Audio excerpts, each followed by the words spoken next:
ಬಸವಣ್ಣನವರು ಜಗತ್ತು ಕಂಡ ಅಪರೂಪದ ಮಹಾ ಮಾನವತಾವಾದಿಗಳು. ಶಿವಯೋಗ, ಕಾಯಕ, ದಾಸೋಹ, ಸಮಾನತೆ ಮತ್ತು ಸ್ವಾತಂತ್ರ್ಯತೆ ಇಂತಹ ಮಹೋನ್ನತ ಮೌಲ್ಯಗಳ ಮೂಲಕ ಈ ನಾಡನ್ನು ಉತ್ತರಿಸಿದ ಅಪೂರ್ವ ಯುಗ ಪುರುಷ. ಬಸವಣ್ಣನವರು ಪ್ರತಿಪಾದಿಸಿದ ಜೀವನ ಮೌಲ್ಯಗಳನ್ನು ಜನಮಾನಸಕ್ಕೆ ತಲುಪಿಸಬೇಕೆಂಬ ಸದಾಶಯದೊಂದಿಗೆ ಹುಟ್ಟಿಕೊಂಡ ಸಮರ್ಥ ಸಂಘಟನೆಯೇ ಲಿಂಗಾಯತ ಮಠಾಧಿಪತಿಗಳ ಒಕ್ಕೂಟ.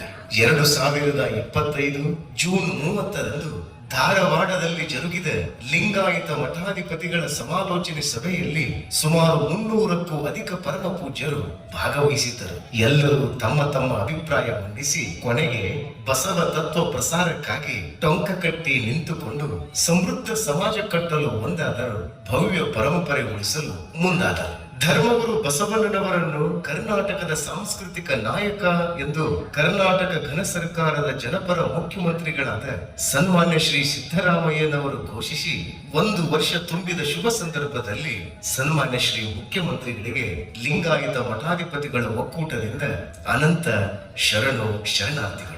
ಲಿಂಗಾಯತ ಮಠಾಧಿಪತಿಗಳ ಒಕ್ಕೂಟದ ಪೂಜ್ಯರೆಲ್ಲ ಬಸವ ಸಂಸ್ಕೃತಿ ಅಭಿಯಾನವನ್ನು ನೆರವೇರಿಸಲು ಸಜ್ಜಾದರು. ಅಂತೆಯೇ ಬಸವ ಸಂಸ್ಕೃತಿ ಅಭಿಯಾನವು ಅತ್ಯಂತ ಅಭಿಮಾನದಿಂದ ಆರಂಭಗೊಂಡಿತು. ವಿಶ್ವಗುರು ಬಸವಣ್ಣನವರು ಜನಿಸಿದ ಬಸವನ ಬಾಗೇವಾಡಿಯಲ್ಲಿ ಬಸವ ಭಾಗ್ಯೋದಯವಾಯಿತು. ಕಲಬುರಗಿಯು ಕಲ್ಯಾಣವಾಯಿತು. ಬೀದರಿನಲ್ಲಿ ಬಸವನ ಬೆಳಕು ಬೀರಿತು. ಯಾದಗಿರಿಯು ಬಸವಗಿರಿಯಾಯಿತು, ಶರಣಸಿರಿಯಾಯಿತು. ರಾಯಚೂರಿನ ತುಂಬ ಶರಣ ತತ್ವ ರಾರಾಜಿಸಿತು. ಬಳ್ಳಾರಿಯಲ್ಲಿ ಬಸವನ ಬಳ್ಳಿ ಹಬ್ಬಿತು. ವಿಜಯನಗರದಲ್ಲಿ ವಚನ ವಿಜಯೋತ್ಸವವಾಯಿತು. ಕೊಪ್ಪಳದಲ್ಲಿ ವಚನಾಭಿಮಾನ ಕೊನರಿತು. ಗದುಗಿನಲ್ಲಿ ಬಸವ ಸಂಸ್ಕೃತಿ ಅಭಿಯಾನವು ಗರಿಗೆದರಿತು. ಬಾಗಲಕೋಟೆಯು ಬಸವನ ಕೋಟೆಯಾಯಿತು. ಬೆಳಗಾವಿಯಲ್ಲಿ ಬಸವನ ಬೆಳಗು ಭವ್ಯವಾಗಿ ಬೆಳಗಿತು. ಧಾರವಾಡದಲ್ಲಿ ವಚನ ಧಾರೆ ಸುರಿಯಿತು. ಉತ್ತರ ಕನ್ನಡದಲ್ಲಿ ವಚನ ತತ್ವ ಎತ್ತರಗೊಂಡಿತು. ಹಾವೇರಿಯು ವಚನದ ಕಾವೇರಿಯಾಯಿತು. ದಾವಣಗೆರೆಯು ಶರಣರ ಕೇರಿಯಾಯಿತು. ಚಿತ್ರದುರ್ಗದಲ್ಲಿ ವಚನ ಜಯಂಕಾರಗೊಂಡು ಬಸವ ಓಂಕಾರ ಮೊಳಗಿತು. ಶಿವಮೊಗ್ಗೆಯಲ್ಲಿ ಶರಣ ತತ್ವದ ಸುಗ್ಗಿಯಾಯಿತು. ಉಡುಪಿಯಲ್ಲಿ ವಚನಗಳ ಉದಾತ್ತ ಮೌಲ್ಯಗಳ ಅನಾವರಣವಾಯಿತು. ಮಂಗಳೂರು ಮಂಗಳಮಯವಾಯಿತು. ಚಿಕ್ಕಮಗಳೂರು ಚೊಕ್ಕದಾದ ಬಸವ ಸಂದೇಶ ನೀಡಿತು. ಹಾಸನದಲ್ಲಿ ಶೂನ್ಯ ಸಿಂಹಾಸನದ ಕುರಿತು ಚಿಂತನೆಯಾಯಿತು. ಕೊಡಗಿನ ಪರಿಸರವು ಶರಣರ ಸೊಗಡಿನಿಂದ ಕಳೆಗಟ್ಟಿತು. ಮೈಸೂರಿನಲ್ಲಿ ತೇಲಿ ಬಂದ ಚಿಂತನೆಗಳು ಮೈಮನ ಸೂರೆಗೊಂಡವು. ಚಾಮರಾಜನಗರವು ಅಕ್ಷರಶಃ ಬಸವರಾಜ ನಗರವಾಯಿತು.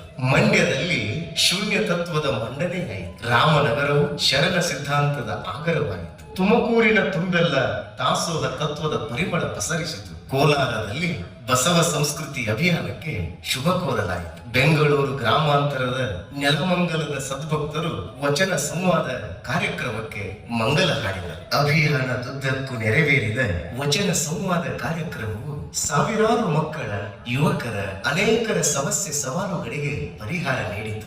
ಸಾಮರಸ್ಯದ ಪಾದಯಾತ್ರೆಯು ಜೈತ್ರ ಯಾತ್ರೆಯಾಯಿತು. ಪೂಜ್ಯರು, ಶರಣರು, ಚಿಂತಕರು, ಅನುಭಾವಿಗಳು, ಸಾಹಿತಿಗಳು ತಮ್ಮ ಮನೋಜ್ಞ ಮಾತುಗಳ ಮೂಲಕ ಅನುಭವ ಸಂದೇಶಗಳನ್ನು ಜನಮಾನಸಕ್ಕೆ ಎಡೆ ಮಾಡಿದರು. ಸಾಣೆಹಳ್ಳಿಯ ಶ್ರೀ ಶಿವಕುಮಾರ ಕಲಾ ಸಂಘದ ಉದಯೋನ್ಮುಖ ಕಲಾವಿದರು ಜಂಗಮದೆಡೆಗೆ ನಾಟಕದ ಮೂಲಕ ಶರಣ ತತ್ವ ಪ್ರಸಾರಗೊಳಿಸಿದರು. ಹೀಗೆ ಅನೇಕ ವಿನೂತನ, ವಿಧಾಯಕ, ವಿಶೇಷ ಕಾರ್ಯಕ್ರಮಗಳ ಮೂಲಕ ಬಸವ ಸಂಸ್ಕೃತಿ ಅಭಿಯಾನವು ಕನ್ನಡ ನೆಲದ ತುಂಬೆಲ್ಲ ಹೊಸ ಸಂಚಲನವನ್ನೇ ಸೃಷ್ಟಿ ಮಾಡಿತು. ಶರಣ ತತ್ವ ಪ್ರಸಾರಕ್ಕೆ ಪುಷ್ಟಿ ನೀಡಿತು. ಬಸವ ಸಂಸ್ಕೃತಿ ಅಭಿಯಾನದ ಯಶಸ್ಸಿಗಾಗಿ ಹಗಲಿರುಳು ಶ್ರಮಿಸಿದವರು ಅನೇಕ ಪರಮ ಪೂಜ್ಯರು, ಸಮಾಜ ಸೇವಕರು, ಬಸವ ಪರ ಸಂಘಟನೆಗಳು, ವಚನ ಟಿವಿ ಸಿಬ್ಬಂದಿಯವರು, ಸಂಗೀತ ಕಲಾವಿದರು, ಇವರೆಲ್ಲರಿಗೂ ನಮ್ಮ ಹೃದಯಾಂತರಾಳದ ಶರಣಾರ್ಥಿಗಳು. ಬೆಂಗಳೂರು ಮಹಾನಗರದಲ್ಲಿ ಐತಿಹಾಸಿಕವಾಗಿ ಜರುಗುತ್ತಿರುವ ಬಸವ ಸಂಸ್ಕೃತಿ ಅಭಿಯಾನದ ಸಮಾರೋಪ ಸಮಾರಂಭವು ಸುವರ್ಣಾಕ್ಷರಗಳಲ್ಲಿ ಬರೆದಿಡುವಂತಾಯಿತು. ಹೌದು, ಮಹಾಮಹಿಮ ಸಂಗನ ಬಸವಣ್ಣನು ಎನಗೆಯೂ ಗುರು, ನಿನಗೆಯೂ ಗುರು, ಜಗವೆಲ್ಲಕ್ಕೆಯೂ ಗುರುಕಾರ ಗುಹೇಶ್ವರ ಎಂದು ಅನಾದಿ ನಿರಂಜನ ಜಗದ್ಗುರುಗಳಾದ ಶ್ರೀ ಅಲ್ಲಮ ಪ್ರಭುದೇವರೇ ಅರುಹಿರುವಾಗ ಶರಣ ಬಂಧುಗಳೇ, ಬನ್ನಿ ನಾವೆಲ್ಲ ಬಸವ ತತ್ವದಲ್ಲಿಯೇ ಮುನ್ನಡೆದು ವಿಶ್ವ ಪಥಿಕರಾಗೋಣ. ದೂರದ ಊರುಗಳಿಂದ ಬೆಂಗಳೂರಿಗೆ ಆಗಮಿಸಿ ಕಾರ್ಯಕ್ರಮವನ್ನು ಯಶಸ್ವಿಗೊಳಿಸಿದ ತಮಗೆಲ್ಲರಿಗೂ ಅನಂತ ಶರಣಾರ್ಥಿ. ಓಂ